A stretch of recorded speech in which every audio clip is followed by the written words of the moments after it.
all, good evening, everyone. Without NSP, I have go like this. Thank you for this invitation. And also, I work hard for this and so many challenges during that for these couple of years. And I appreciate also because of NSP, I have kids that are already finished their studies, and then so it's a blessing as well. And I have a colleagues here also like Rosero and Wilson Kamasi, Wilson Lunda, or to be also. So I'm glad that we did again. Last time, I was working with Wilson Kamasi last 2005, and this is my first time that we did again. And also, Rosino, 2007, and Wilson Lunda, we were together 2008. So I'm really glad that we are here. This is our reunion. Nobody knows. Next year, the community get together. Thank you, NSB, and also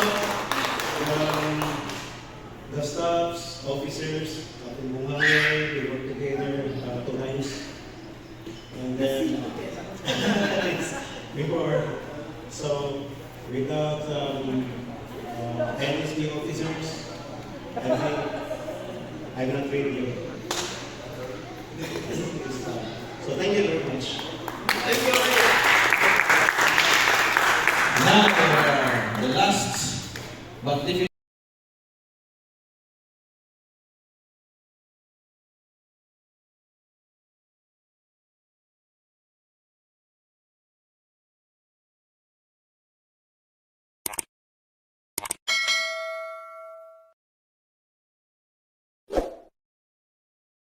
Good morning guys.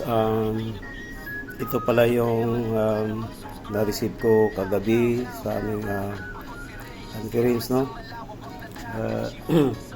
Yan guys, actually 23 years in service, no, sa this company, pero medyo may problema lang, nagkamali. So babaguhin namin to guys kasi gagawin itong 23 years, and then mayroong ito, yan, may damage konti, then papalitan sa aming magiting na coordinator, no, sa aming training director sa aming company, si Ma'am Rosel, no. So yan yung receipt ko kagabi guys. So ayan, babaguhin natin. So ayan, ito yung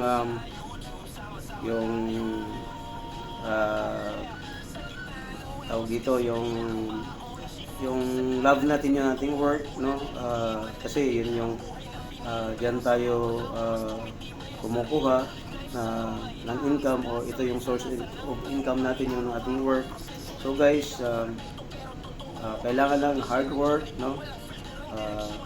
Kahit na masabi natin na for 2 decades, no, ups and down, no,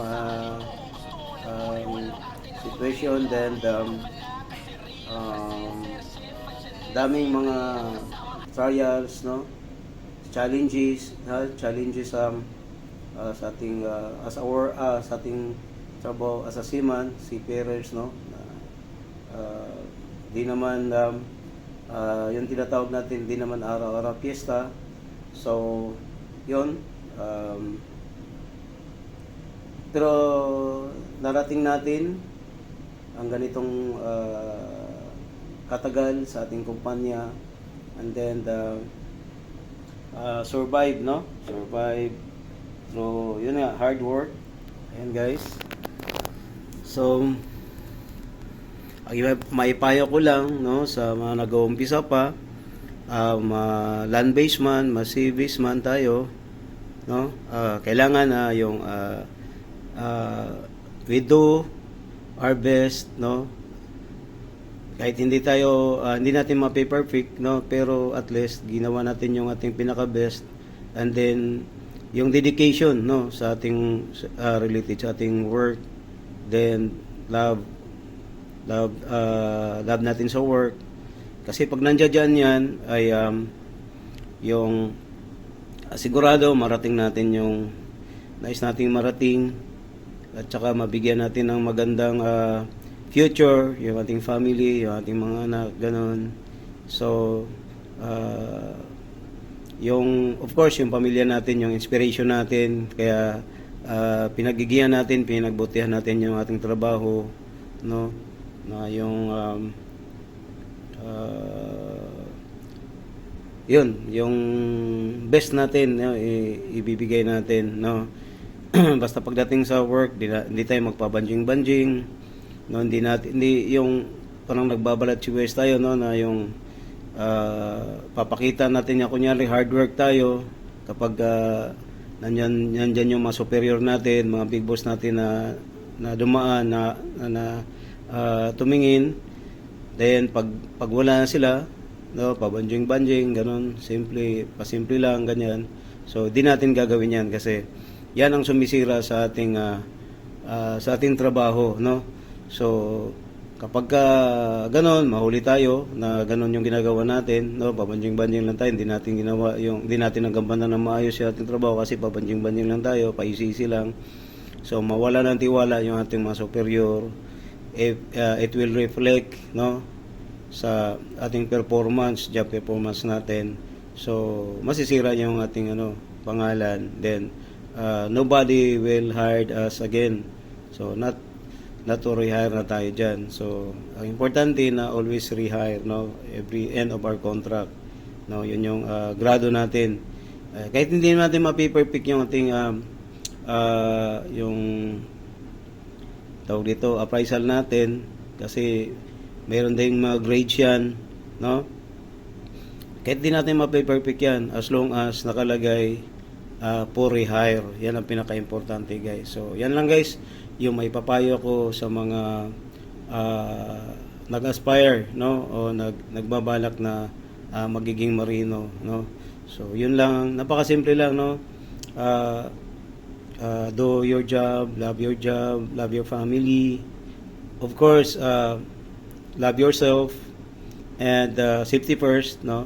Safety, it comes to us first, no. So yun guys, at saka anyway,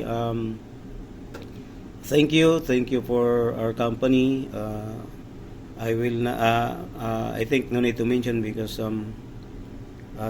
nakikita naman dyan, no. So thank you very much sa aking mga colleagues, at sa may mga nagpapalo sa akin ng mga colleagues sa ating channel, sa ating pagbablog. So thank you very much once again, at God bless everyone, and happy day.